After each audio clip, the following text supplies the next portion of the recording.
So I would want to start from Otumfo's comments.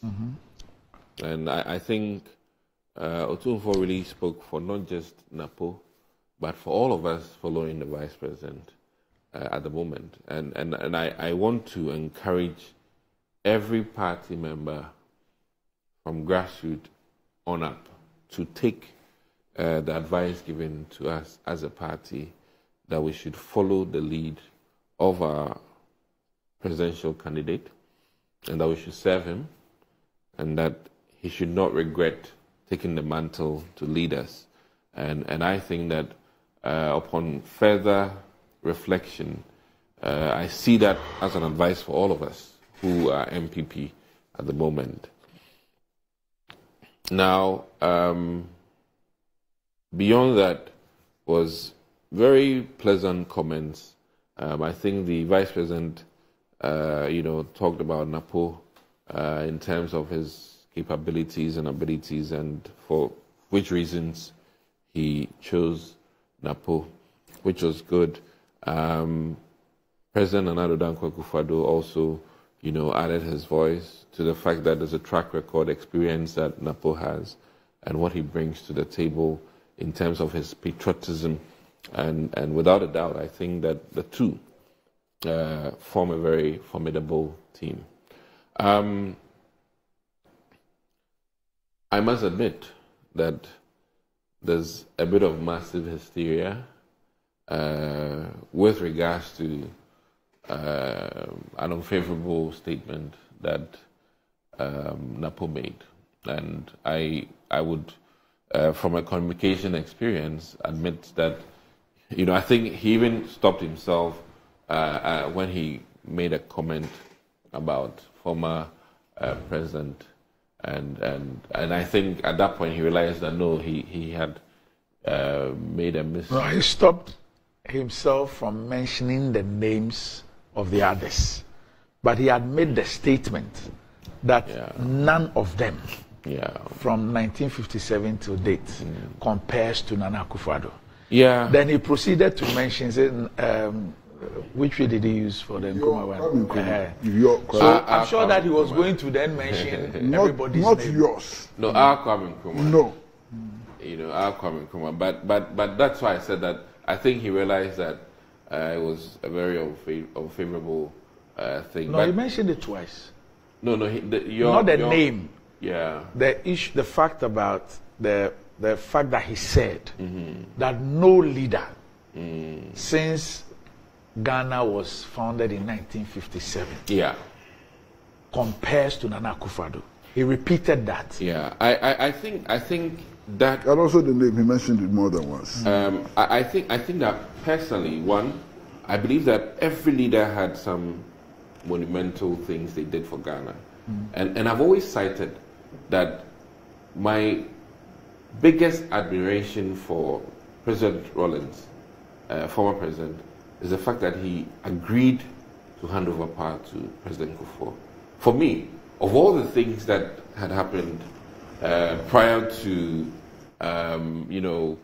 the judges who were eliminated, all the things that Rawlings did, for me, in the annals of history of this country, that decision that I've lost the election and I'm handing over to Kufuor was the vital moment in President Rawlings's, decades of ruling this country.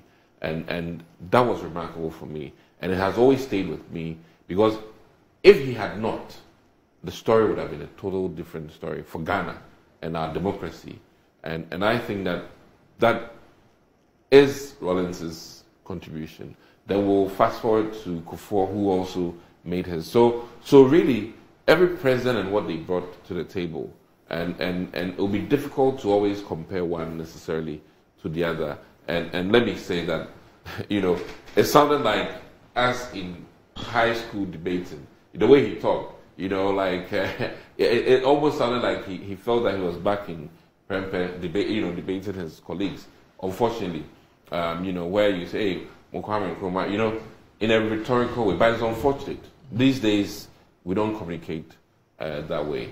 And I think that at some point in time, he will, as it is, bring something, a brief statement to further elaborate what he really meant. But I can admit that, listen, every president and his time and his experience, and one thing which, not because Kwesi Pratt, my boss, is here, but Kwame Nkrumah, in his time, second to none. And Kwame Nkrumah, in terms of Africa's history, brutal, fantastic. You'd go to the likes of the Caribbean, and he's hailed like, quote unquote, a prophet. He's hailed like the Haile Selassie's, and that is his time. I can't compare Azuma to Muhammad Ali. It will be wrong. Both are great boxers in different category. And I think that it's important that every Ghanaian appreciates that.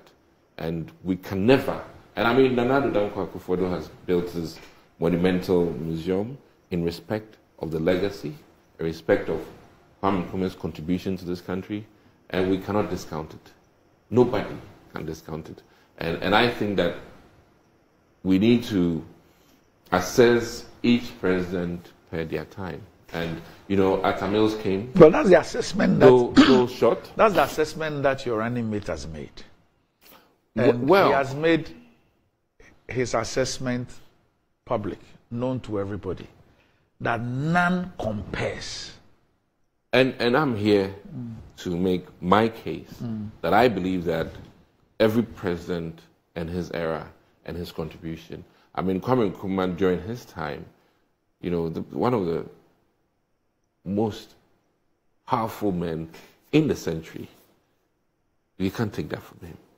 Based on what he did, the Malcolm X's that came here, you know who Malcolm X is. Did he ask the crowd? Yes. If they've ever heard of hunger in the 8 years of President Akufo-Addo's rule? Well, he did, right? I think hunger. That, and I mean, from an assessment of yesterday's euphoria, I think, honestly speaking, my Napo was overly excited, and let me, borrow the word, too excited, and under such circumstances, you have slip of tongue. Under such circumstances, you zone into your youthful exuberance, and I think he demonstrated a little bit of his youthful exuberance. And moving forward, we're going to see a more measured, person in his oration, which is very important. The new role he has, I mean, transitioning from, an operational campaign person into energy ministry or education ministry, and then transitioning from an energy minister, an audacious guy, to vice presidentship or running mateship. I think that transition will take a while. And as we move, I mean, he will transition very well into his new role and also be mindful. Now when you talk, it's a global village. What you say in Mampong or Hijitia can be blown out in the world, anywhere. And you are no more talking to, quote unquote, just your people. You're talking to the entire country. And is in a little bit, our Napo will transform into the new role, which, has different, I must say, in working with the foreign affairs people these days, I've noticed that they even rehearse when they want to tell you, I want to drink water.